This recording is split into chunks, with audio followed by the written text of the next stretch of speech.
In the sun-bleached bohemian enclave of Venice Beach, California, there sits a cluster of buildings unlike any other. It's a strange fortress-like compound of corrugated metal and abstract shapes designed by a visionary architect. For years, it was a nerve center of creative chaos, a place filled with priceless modern art, loud parties, and the ghost of Hollywood rebellion. Today it sits mostly quiet, a monument to a life lived at full throttle, a life that burned so brightly it couldn't help but cast the darkest of shadows. This was the final home of Dennis Hopper. And just like the unconventional structures he inhabited, the man himself was a complex, contradictory, and often dangerous piece of work. We remember him as the wild-eyed hippie biker in Easy Rider, the terrifying, gas-huffing villain in Blue Velvet, the quintessential Hollywood madman. But that's only part of the story. He was also a brilliant photographer, a world-class art collector, a loving father, and a man who fought his own demons with a ferocity that was both his great strength and his ultimate downfall. His life was a whirlwind of artistic genius, 5 marriages, legendary substance abuse, and a final heartbreaking battle that saw him fighting his last wife from his deathbed. This is the story of the man inside the metal house, a true American original who refused to live by anyone's rules but his own. He was born in 1936 in Dodge City, Kansas, a farm boy from the heart of America. The world he grew up in was one of post-war conformity. The 1950s were a time of gray flannel suits, suburban pleasantries, and a deep-seated desire for everything to be nice, neat, and normal. It was a culture of obedience, of knowing your place and not making waves. And for a restless, creative kid from Kansas, it was a cage. When Hopper arrived in Hollywood in the mid-1950s, the studio system was still king. Actors were groomed, their images carefully controlled, and their personal lives managed by studio publicists. They were expected to be charismatic, cooperative, and above all professional. This was the era of the clean-cut matinee idol. But a new energy was starting to bubble under the surface, a sense of rebellion and angst that would soon define a generation. No one embodied this new energy more than James Dean. And for the young Dennis Hopper, Dean wasn't just a co-star, he was a mentor and an idol. They worked together on 2 iconic films, Rebel Without a Cause and Giant. Dean saw a kindred spirit in Hopper, a fellow misfit who questioned authority and bristled at the phoniness of the Hollywood machine. Dean taught him to challenge directors, to fight for his artistic choices, and to never compromise. When James Dean was killed in a car crash in 1955 at the age of 24, it was a cataclysmic event for Hopper. His hero was gone, and the lesson he took from the tragedy was a dark one. Live fast, create your own rules, because you could be gone in an instant. This defiant attitude learned at the feet of a legend would become Hopper's guiding principle. It would also get him effectively blacklisted from Hollywood for nearly a decade, as he quickly earned a reputation for being difficult, argumentative, and impossible to direct. But it was this very same spirit of rebellion that would, years later, allow him to change Hollywood forever. After the tragic death of his idol, James Dean, Dennis Hopper found himself on the outside looking in. His reputation for being combative with directors made him an industry pariah. The acting roles dried up. But Hopper wasn't the kind of man to sit around and feel sorry for himself. If Hollywood wouldn't let him act, he would find other ways to express his restless creativity. He picked up a camera. Throughout the 1960s, while he was largely absent from the screen, Hopper became one of the most important chroniclers of his generation. He had an incredible eye, and his candid photographs captured the seismic cultural shifts happening all around him.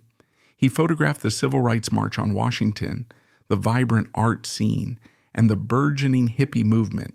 His subjects were a who's who of the counterculture, Martin Luther King Jr., Andy Warhol, Jane Fonda, Paul Newman. His camera became his passport into the beating heart of the 60s.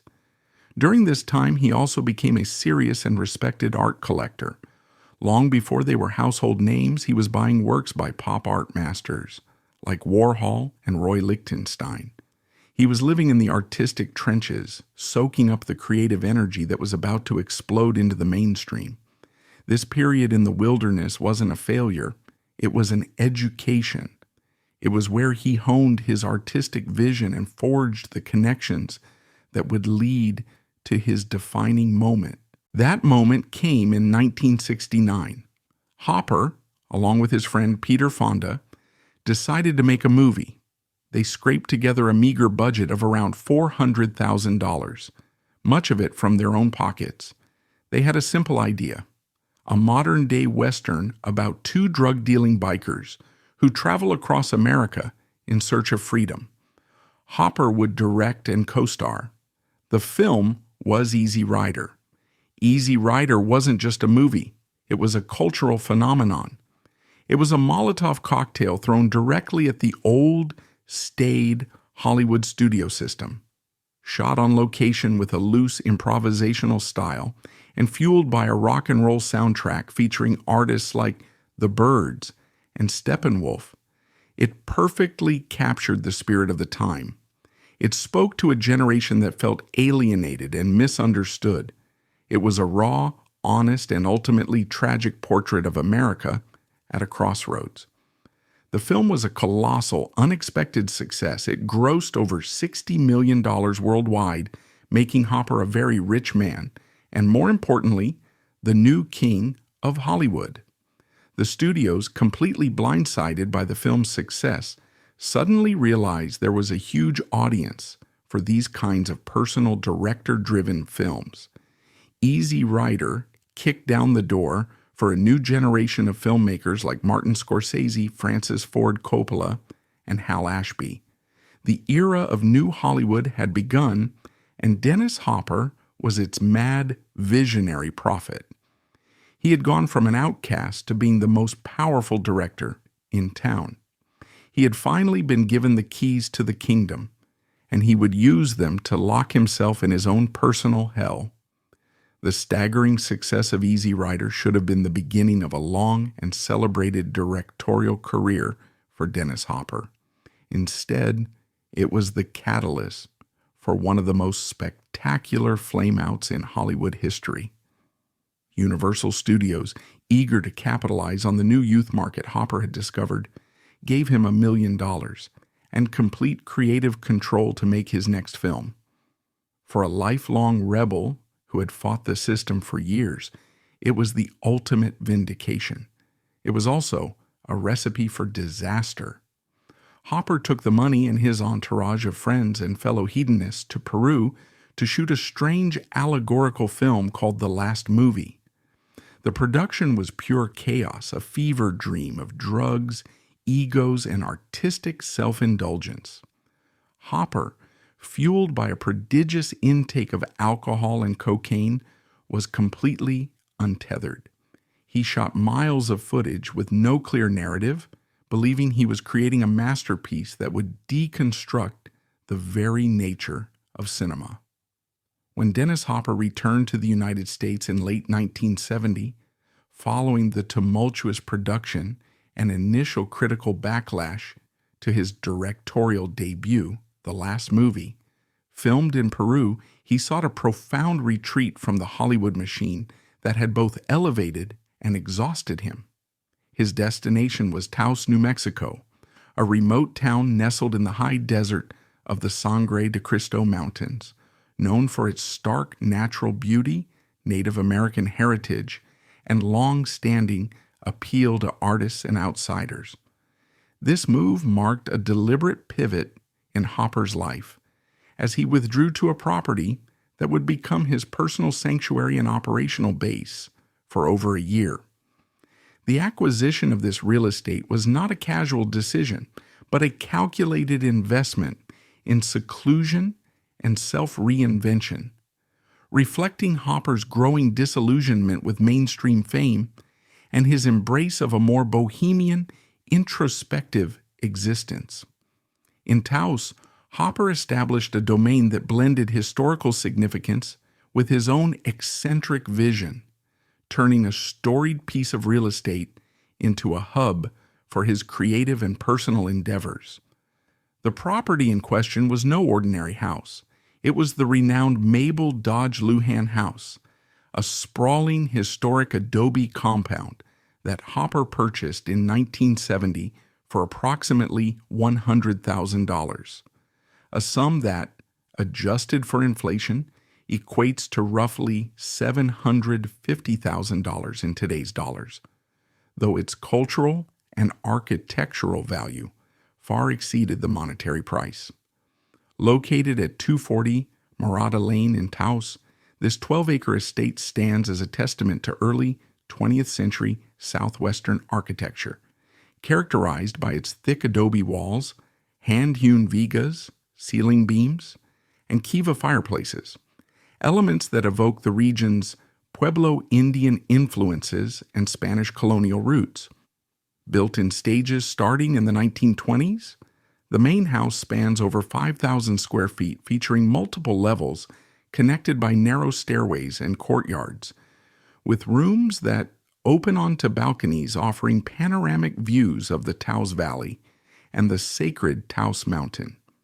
The compound includes several outbuildings such as guest casitas, studios, and a chapel-like library, all constructed from locally sourced materials like mud bricks and timber, giving the property an organic, earthy feel that integrates seamlessly with the desert landscape. Its designation as a National Historic Landmark in 1991 underscores its importance, not just as a residence, but as a cultural artifact preserving the artistic heritage of the American Southwest. The Mabel Dodge Lujan House's history as a real estate asset is deeply intertwined with its role as a magnet for creative minds, which likely appealed to Hopper's own artistic sensibilities. Originally developed by Mabel Dodge Lujan, a wealthy New York socialite and patron of the arts, who moved to Taos in 1917, the property began as a modest adobe home, but expanded over the years into a multifaceted compound.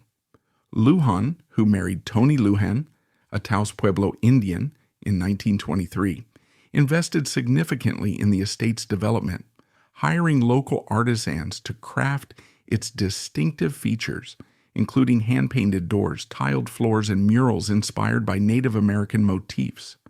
By the 1920s, the house had become a legendary salon, attracting luminaries like painter Georgia O'Keeffe, who stayed there in 1929 and drew inspiration from the surrounding landscape for her iconic works.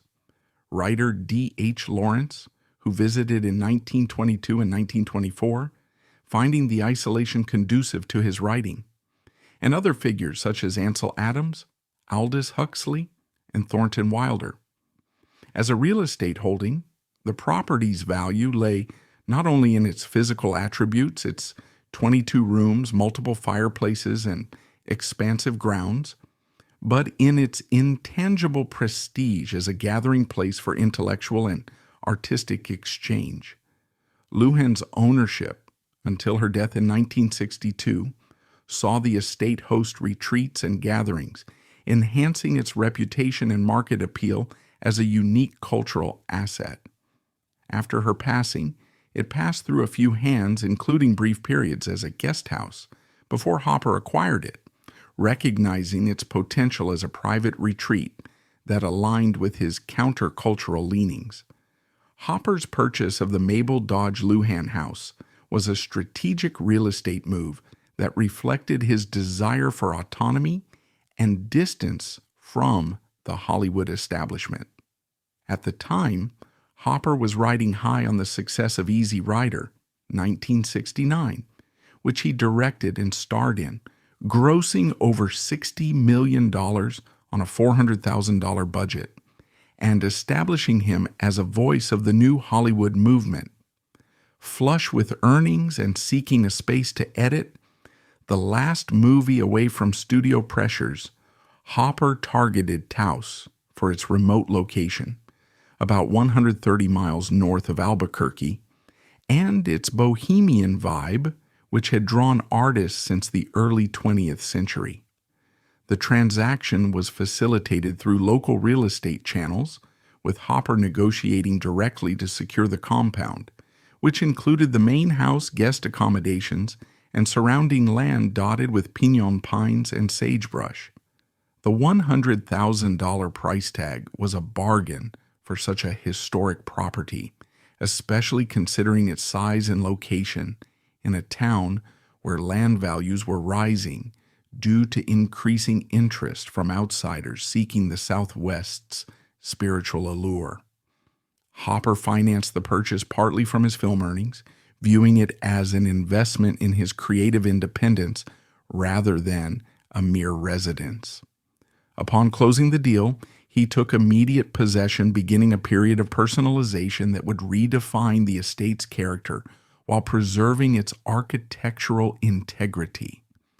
Under Hopper's ownership, the Mabel Dodge Lujan house underwent a transformation that turned this historic adobe compound into his personal counterculture court, blending its artistic legacy with his own rebellious ethos. As a real estate asset, the property's core structure remained intact, the thick adobe walls providing natural insulation against the high desert's extreme temperatures, the vigas and latillas, ceiling lattices, adding rustic authenticity, and the multiple courtyards offering private spaces for reflection or gatherings. Hopper, however, infused it with his vision, converting parts of the compound into functional areas suited to his lifestyle. The main house's library, with its high ceilings and built-in bookshelves, became a makeshift editing room where he installed film equipment, turning the space into a creative workshop. He added personal touches like psychedelic artwork and Native American artifacts, enhancing the property's eclectic appeal without altering its historic fabric. The guest casitas, originally built for Lujan's visitors, housed Hopper's entourage of friends, filmmakers, and followers, effectively expanding the estate's capacity as a communal living space. This adaptation increased its utility as a multifunctional property, serving as residence, studio, and social hub, which in real estate terms boosted its intrinsic value as a versatile historic site. The grounds themselves, spanning 12 acres, were a key feature that Hopper exploited to create his isolated domain. Surrounded by adobe walls and natural barriers like arroyos, dry creek beds, and juniper trees, the property offered privacy rare, even in remote Taos. Hopper reinforced this seclusion by limiting access, installing gates, and perhaps informal security measures to keep out unwanted visitors, turning the compound into a fortress-like retreat. The views from the balconies, overlooking the Rio Pueblo de Taos and the sacred Taos Mountain, provided a serene backdrop that contrasted with Hollywood's chaos, making the real estate not just a home, but a psychological escape. In terms of property management, Hopper maintained the adobe structures with local labor, adhering to traditional methods like annual mud plastering to preserve the walls against erosion, ensuring the estate's longevity as a valuable asset. He also utilized the land for personal pursuits, perhaps planting small gardens or creating outdoor spaces for gatherings, further customizing it to his needs. During his over-a-year stay, Hopper used the house intensively for editing the last movie, a process that highlighted the property's practicality as a creative space. The main house's large rooms accommodated editing equipment, with natural light flooding through handcrafted windows, ideal for reviewing footage. Surrounded by a coterie of followers, friends, artists, and hangers-on, the compound functioned as a communal estate, with guest casitas providing lodging and the central courtyard, serving as a gathering spot for discussions and screenings. This usage transformed the real estate from a historic salon into a modern production hub, showcasing its adaptability. The thick adobe walls and remote location amplified his sense of security, allowing him to withdraw from external pressures, but also fostering a bubble where his personal demons could intensify. He'd pace the balconies at night, gazing at the stars, or hole up in the library turned editing suite. The property's seclusion both a blessing and a catalyst for his introspection. The Mabel Dodge Luhan House's architectural details further underscore its suitability as Hopper's retreat. The main building, a 3-story Pueblo Revival structure, features 17 bedrooms across the compound, each with unique elements like corner fireplaces and hand-painted tiles, offering ample space for Hopper's extended court. The estate's water rights, drawn from local acequias, irrigation ditches, ensured self-sufficiency, a practical asset in the arid desert. Hopper respected these features, avoiding major renovations to maintain the property's authenticity, which preserved its historic value. The chapel, a small spiritual space with stained glass and altars, may have served as a quiet refuge for Hopper's contemplative moments, adding a layer of introspection to the real estate's character. Hopper's paranoia during editing stemmed partly from the property's isolation, which amplified his sense of being untouchable yet vulnerable. The compound's layout, with multiple entry points and hidden nooks, allowed him to monitor visitors, feeding his fortress mentality. Real estate agents today highlight these features as privacy perks, but for Hopper, they were psychological barriers against Hollywood's demands. He spent days in the studio casita, splicing film reels, the desert silence broken only by the hum of projectors, the property's vastness giving him space to breathe. Despite the serene and inspirational environment provided by the Mabel Dodge Luhan House, which Hopper had hoped would foster his creative process, the isolation ultimately amplified the challenges he faced in completing the last movie. The property's harmonious integration with the Taos landscape, its earth-toned adobe walls seamlessly blending into the surrounding desert terrain, offered a deceptive sense of tranquility and seclusion. This camouflage from the outside world, with the house's low-profile design effectively concealing the intense activity within its walls, allowed Hopper to immerse himself deeply in his work. He frequently took advantage of the expansive grounds for long contemplative walks that helped clear his mind amid grueling editing sessions, which often stretched into marathon-like endurance tests of his vision and stamina. Furthermore, the estate's close proximity to Taos Pueblo, recognized as a UNESCO World Heritage Site for its enduring cultural significance, infused the setting with layers of historical and artistic depth. However, this idyllic sanctuary could not shield Hopper from the mounting pressures of his ambitious project, nor prevent the disastrous outcome that followed. When he eventually submitted his director's cut to the studio executives after months of solitary refinement in Taos, the result was a fragmented, non-linear narrative that left them utterly perplexed and unable to discern a coherent storyline. The film's release proved to be an unmitigated commercial and critical failure, infamously earning the dubious Golden Turkey Award as the worst picture of the year, a satirical honor that underscored its profound shortcomings in structure, pacing, and accessibility. This debacle not only shattered Hopper's reputation, but also effectively derailed his directing career for more than a decade, forcing him into professional obscurity. His decision to remain in self-imposed exile at the Taos estate throughout much of the 1970s signaled the onset of what would become known as his lost decade, a period of profound personal and artistic decline.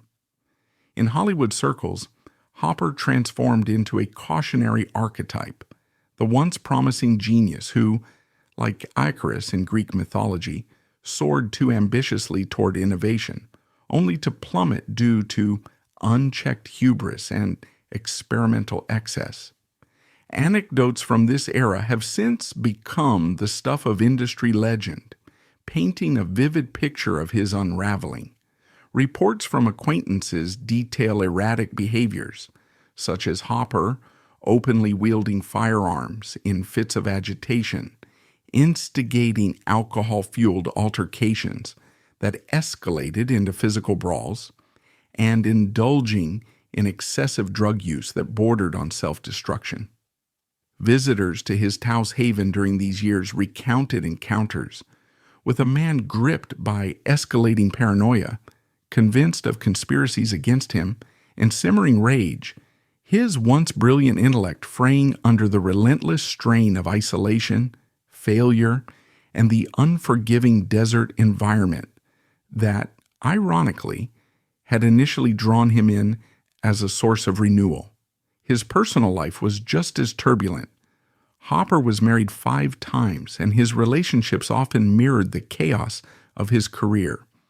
His first wife, Brooke Hayward, was the daughter of Hollywood royalty. They were a golden couple in the 60s, at the center of the art and film worlds. But their marriage disintegrated under the weight of his addictions and erratic behavior. His second marriage is the stuff of Hollywood legend. In 1970, he married Michelle Phillips of the Mamas and the Papas. The marriage lasted a grand total of 8 days. Phillips later claimed she woke up one morning to find him in the throes of a paranoid delusion, brandishing a weapon. She filed for divorce immediately. These relationships were not just footnotes, they were casualties of the same storm that was raging within him. The man who had so perfectly captured the search for freedom on film now seemed to be a prisoner of his own destructive impulses, lost in the wilderness of New Mexico. By the early 1980s, Dennis Hopper had hit rock bottom. The wild man of Taos had become a Hollywood ghost, his genius squandered, his career in ruins. The stories of his behavior during this period are both terrifying and tragic. He was arrested, institutionalized, and his substance abuse reached life-threatening levels. In one infamous incident in 1983, he was found in a remote village in Mexico, naked and incoherent, believing he was in the midst of a war zone. It was a complete psychological collapse. His friends and family feared he would not survive, but Dennis Hopper was, above all else, a survivor. After this public breakdown, he finally confronted his demons. He got sober. He entered rehab and committed himself to a rigorous program of recovery. And slowly, miraculously, he began the long climb back. The year 1986 marked one of the greatest comebacks in film history. Hopper appeared in 2 films that showcased his immense and now sober talent. The first was Hoosiers, where he played the alcoholic assistant coach Shooter Flatch. It was a role that hit painfully close to home, and he poured a lifetime of experience into the performance, earning an Academy Award nomination for Best Supporting Actor. The second film was David Lynch's surreal masterpiece, Blue Velvet. Hopper was cast as Frank Booth, one of the most terrifying and unforgettable villains in modern cinema. Frank was a gas-huffing, obscenity-spewing sadist, a monster lurking beneath the surface of suburban America.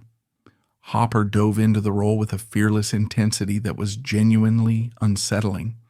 He later said of the part, "I gotta play Frank, because I am Frank." He understood the character's rage and pain on a primal level.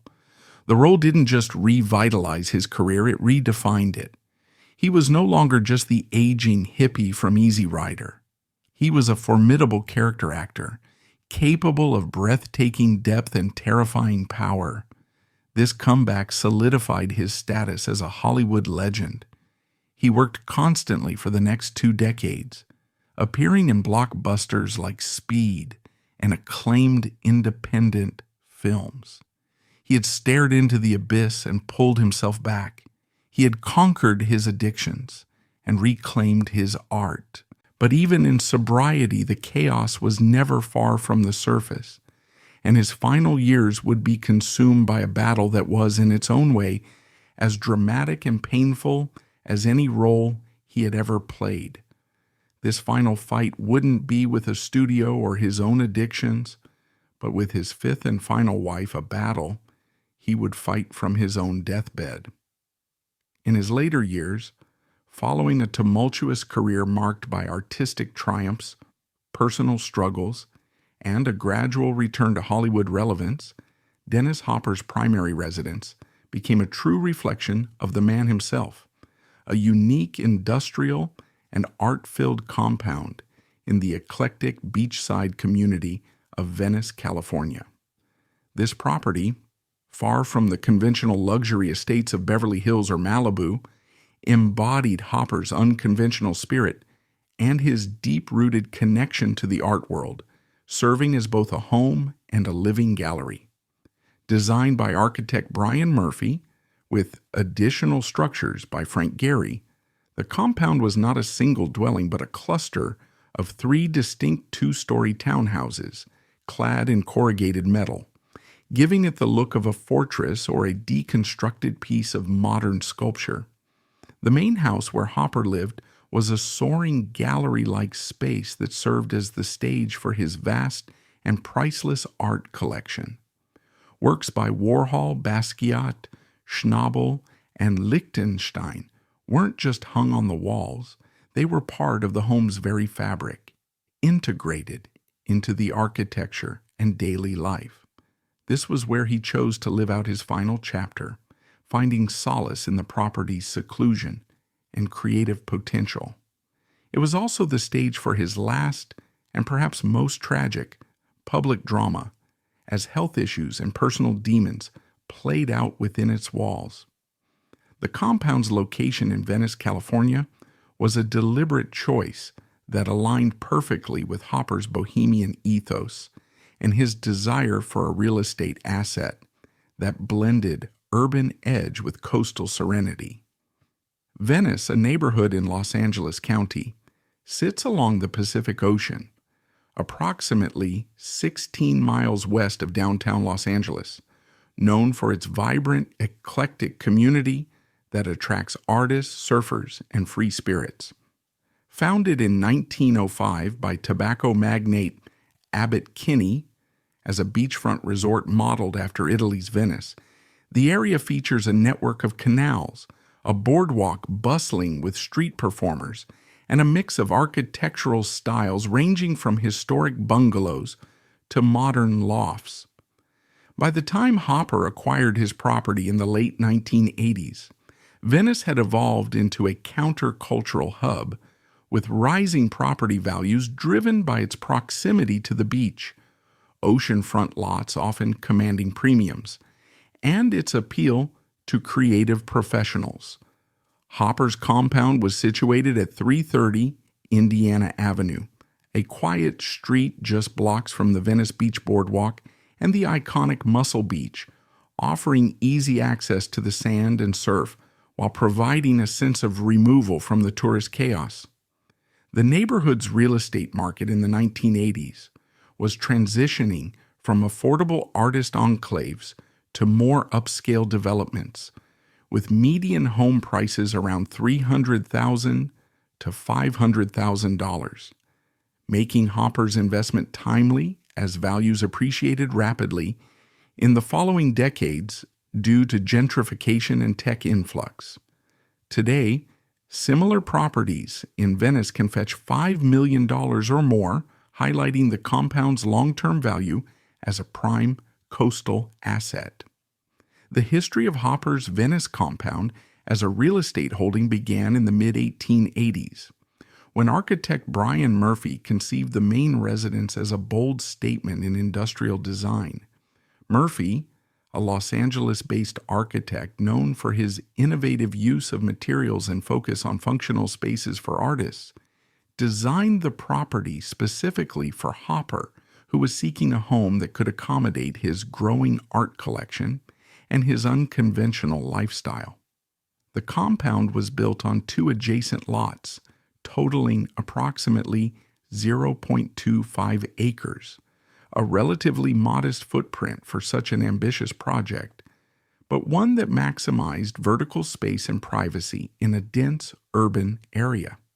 Construction started around 1985, with the main house completed in 1987 at an estimated cost of $500,000 to $700,000, reflecting the era's building expenses for custom architecture in Southern California. Hopper purchased the land prior to construction, likely in the early 1980s, for around $200,000, taking advantage of Venice's then undervalued market before the 1990s boom. The property's development involved local contractors specializing in metalwork and concrete, ensuring compliance with Los Angeles County zoning laws that allowed for mixed, residential, and artistic use in the area. Upon completion, the compound was valued at approximately $1 million, a figure that included its architectural uniqueness and location perks, such as being within walking distance to Abbott Kinney Boulevard, now a trendy commercial strip, but then an emerging arts district. Architecturally, the Venice compound stands out as a masterpiece of postmodern industrial design, with features that emphasize raw materials, open spaces, and artistic integration, making it a standout real estate asset in a neighborhood known for eclectic builds. The exterior is clad in corrugated galvanized steel panels, giving the structures a rugged, fortress-like appearance that Hopper affectionately called his art barn. This material choice, sourced from industrial suppliers, not only provided durability against coastal weather, resisting salt air corrosion through galvanization, but also contributed to the property's sculptural aesthetic, resembling a deconstructed modern artwork or an urban bunker. The main house, spanning about 4,900 square feet over 2 stories, features soaring ceilings up to 20 feet high in the living areas, creating a gallery-like volume that Hopper used to display his extensive collection. The floor plan is open concept, with concrete floors polished to a sheen, exposed steel beams, and large industrial windows that flood the space with natural light, enhancing the visibility of artworks, while offering energy efficiency through passive solar heating. The compound includes 3 distinct 2-story townhouses, each around 1,800 to 2,000 square feet. Designed by Frank Gehry in collaboration with Murphy, adding a layer of architectural prestige. These units, also clad in corrugated metal, have loft-style interiors with mezzanines, spiral staircases, and rooftop decks providing ocean views, increasing the property's rental or guest potential. The main residence's interior layout was tailored to Hopper's needs as an art collector and filmmaker, turning the property into a functional extension of his creative life. The ground floor features a vast open space that doubles as a living room and gallery, with walls reinforced to support heavy artworks. Hopper's collection included pieces like Andy Warhol's screen prints, Jean-Michel Basquiat's graffiti-inspired canvases, Julian Schnabel's plate paintings, and Roy Lichtenstein's pop art comics, all hung salon-style across the expansive surfaces. Track lighting, installed along the high ceilings, highlights these works, transforming the home into a private museum. The kitchen, renovated in the 1990s with stainless steel appliances and concrete countertops, reflects the industrial theme, while adjacent dining areas open onto a courtyard shared with the townhouses. Upstairs, the master suite occupies half the floor, with a bedroom featuring floor-to-ceiling windows overlooking the Venice canals, a spa-like bathroom with slate tiles and a soaking tub, and walk-in closets customized for Hopper's wardrobe of leather jackets and cowboy boots. Additional bedrooms and a home office/studio space complete the upper level, with built-in shelving for scripts and memorabilia.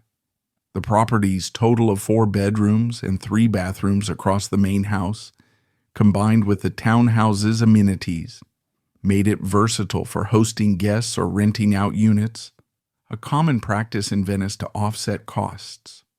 The 3 townhouses, each a standalone real estate gem, were integral to the compound's value and functionality. Designed by Frank Gehry, renowned for his deconstructivist style seen in landmarks like the Guggenheim Bilbao, these units feature asymmetrical facades with angled metal panels and glass inserts, creating dynamic shadows and light play. Each townhouse spans 2 stories, with ground-floor living areas that flow into private patios, and upper-level bedrooms with ensuite baths. Interiors boast exposed ductwork, hardwood floors, and minimalist kitchens, appealing to creative tenants. Hopper used these as guest accommodations for visiting artists and friends, or occasionally rented them to supplement income with monthly rates in the 1990s, around $2,000 to $3,000 per unit, reflecting Venice's rising desirability. The shared courtyard, paved with flagstone and dotted with sculptures from Hopper's collection, served as a communal space, enhancing the property's sense of community while maintaining privacy through high walls. Hopper's acquisition of the Venice compound was a savvy real estate move that mirrored his career resurgence and personal evolution. In the mid-1980s, following a period of professional lows marked by substance abuse and erratic behavior, Hopper was rebuilding his life and finances. He purchased the land on Indiana Avenue for an estimated $150,000 to $250,000, a bargain in a neighborhood where lots were undervalued due to its gritty reputation. Venice was then known for gang activity and urban decay, but Hopper saw potential in its artistic undercurrents. Engaging Brian Murphy, an architect specializing in adaptive reuse and industrial aesthetics, Hopper commissioned the design with a budget of around $400,000 for the main house, drawing from his earnings from films like Apocalypse Now, 1979, and emerging directorial projects. The collaboration with Gehry for the townhouses added prestige, as Gary's involvement came through mutual art world connections, with construction costs for the trio approximately $300,000. Hopper financed the project through a mix of cash and loans, securing favorable terms due to his celebrity status and the property's potential appreciation. By completion in 1987, the compound's market value had climbed to over $1 million, bolstered by Venice's transformation into a hip enclave as galleries and cafes moved in. Once settled, Hopper personalized the property extensively, enhancing its real estate value through art integration and minor upgrades. The main house's gallery space was customized with reinforced walls and climate control systems to protect his collection, valued at tens of millions by the 1990s, including Warhol's Mao series and Basquiat's untitled works. These pieces weren't mere decorations, they were fixtures that elevated the property's appeal as a cultural asset, potentially qualifying for tax benefits under historic preservation laws. Hopper added a large lap pool in the courtyard, a 50-foot-long feature with mosaic tiling, costing around $50,000 and increasing the estate's luxury quotient. The 4-car garage attached to the main house was converted into a partial studio for photography and film storage, with roll-up doors for easy access. Landscaping focused on low-maintenance desert plants like yucca and agave, fitting the industrial vibe while complying with water conservation regulations in drought-prone California. These modifications, done with local contractors, preserve the compound's architectural integrity, ensuring it remained a desirable historic modern hybrid. As a real estate holding, the Venice compound's utility extended beyond residence to income generation and creative output. Hopper occasionally rented the townhouses to fellow artists or filmmakers, generating $5,000 to $8,000 monthly in the 1990s, offsetting mortgage and maintenance costs estimated at $10,000 annually for Adobe repairs and utilities. The property's zoning as residential with accessory units allowed this flexibility, a key factor in Venice's mixed-use district. Hopper's art collection, displayed throughout, added intangible value. Appraisers noted that the integration of multi-million-dollar works could boost resale by 20 to 30% due to its museum-quality status. In later years, as Hopper's health declined from prostate cancer diagnosed in 2009, the compound served as a low-maintenance haven, its sturdy metal exterior requiring minimal upkeep compared to traditional homes. The location's walkability to Venice Beach, less than a mile, provided Hopper with easy access to the ocean, a therapeutic element in his final chapter, while the neighborhood's security improvements in the 2000s enhanced safety. The compound's design elements further highlighted its real estate strengths. The corrugated metal cladding, while aesthetically bold, offered practical benefits like low maintenance and fire resistance, crucial in wildfire-prone California. The main house's open floor plan, with 20-foot ceilings and industrial windows, maximized natural ventilation, reducing energy costs in the mild coastal climate. Bathrooms featured concrete sinks and tiled showers, durable materials that aged well. The rooftop decks on the townhouses provided 360-degree views, including the Pacific Ocean and Santa Monica Mountains, adding premium appeal. Hopper's additions, like custom lighting for artworks, were reversible, preserving the property's resale integrity. In terms of market positioning, the Venice compound was a niche asset in Los Angeles real estate, appealing to celebrity buyers seeking privacy and artistic cachet. Comparable properties in the 1990s, like Gehry-designed homes in nearby Santa Monica, sold for $1.5 million to $2 million, underscoring Hopper's savvy investment. By the 2000s, as Venice gentrified with tech executives moving in, values soared. Hopper's estate listed the compound for $6.2 million in 2010 after his death, eventually selling for $5 million in 2012 to an anonymous buyer. The sale included the art collection separately auctioned, but the property's association with Hopper boosted its desirability, with agents marketing it as a celebrity-owned historic compound. Post-sale, it has changed hands several times, with current valuations exceeding $10 million due to renovations and market trends. As Hopper's health waned, the property provided a stable base, its accessible layout accommodating his needs. The drama of his final years, marked by cancer battles and reflections on a wildlife, unfolded within its walls, the compound serving as both refuge and stage.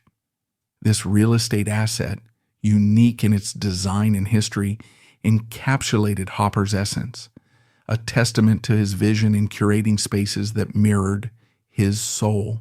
As Hopper's health waned, the property provided a stable base, its accessible layout accommodating his needs.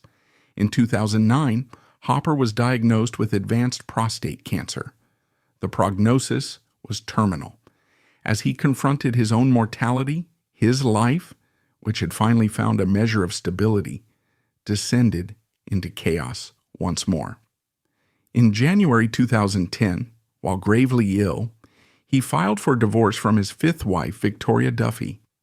What followed was a brutal and heartbreakingly public legal battle. The fight was not just about money, it was about the control of the physical assets of his legacy. At the heart of the dispute was the Venice compound and the art collection within it, valued in the tens of millions of dollars. Hopper alleged in court filings that Duffy was verbally abusive, had tried to steal millions of dollars worth of his art, and was making his final days a living hell. He sought a restraining order specifically to keep her out of the Venice compound, his sanctuary. Duffy in turn painted a picture of a controlling, difficult man and claimed she was being unfairly cut out of his will by his older children. The tabloids feasted on the story. The dying Hollywood legend, locked in a bitter war with his much younger wife over a vast fortune in art and property. The battle became intensely personal, focusing on the possession and occupancy of the Venice house itself. For Hopper, keeping Duffy out of it seemed to be a last act of asserting control over his life and his death. In the midst of this painful personal war and his failing health, Hopper received one last public honor. On March 26, 2010, he was awarded a star on the Hollywood Walk of Fame.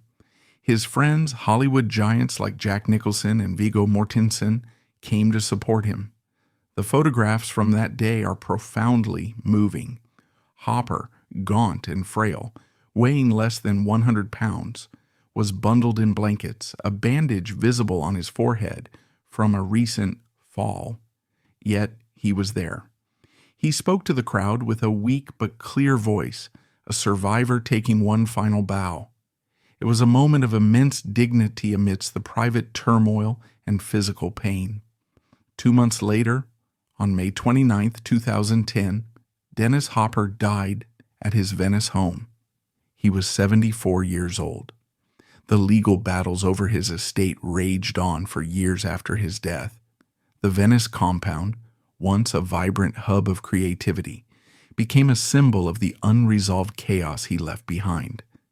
It was eventually sold, its future uncertain, a quiet monument to one of Hollywood's most turbulent lives. The significance of Dennis Hopper extends far beyond his filmography. He was more than just an actor or a director. He was a cultural force. With Easy Rider, he didn't just make a successful film. He shattered the old studio system and ushered in the new Hollywood of the 1970s, an era of unprecedented creative freedom for filmmakers. He was a bridge between the old guard and the counterculture, and his influence on that pivotal period cannot be overstated. As an actor, his legacy is one of fearless intensity. He was a true chameleon, capable of quiet vulnerability, as in Hoosiers, and terrifying monstrosity as in Blue Velvet. He was never afraid to explore the darkest corners of the human psyche, and he brought a raw, unpredictable energy to every role he played. He showed that it was possible to have a career on your own terms, to fail spectacularly, and to rise from the ashes with your artistic integrity intact. He also matters because of his immense contribution as a photographer and art collector. His work documented a crucial moment in American history, and his early championing of pop art showed a prescient and sophisticated artistic taste. He was a true Renaissance man of the counterculture, but perhaps his most enduring legacy is his embodiment of the American Maverick. He was a rebel, an outlaw, a man who lived his life without a safety net. He took risks, made spectacular mistakes, and burned bridges, but he did it all in a relentless pursuit of artistic and personal freedom. In the end, Dennis Hopper was a man of profound contradictions. He was a creator and a destroyer, a sensitive artist and a raging monster, a beloved friend and an impossible husband. He was a farm boy from Kansas who became the epitome of Hollywood cool, and a man who spent his life running from the very conformity he grew up in. His life was a cautionary tale about the dangers of excess, but it was also a testament to the incredible resilience of the human spirit. The house in Venice may be just a building now, but it stands as a perfect metaphor for the man who built it. It's unconventional, challenging, and filled with the ghosts of a brilliant, beautiful, and terrifying chaos. Dennis Hopper didn't just play rebels on screen. He was the real deal. And his tumultuous, uncompromising, and deeply human story will continue to fascinate us as long as we are drawn to tales of those who dared to live life on the absolute edge.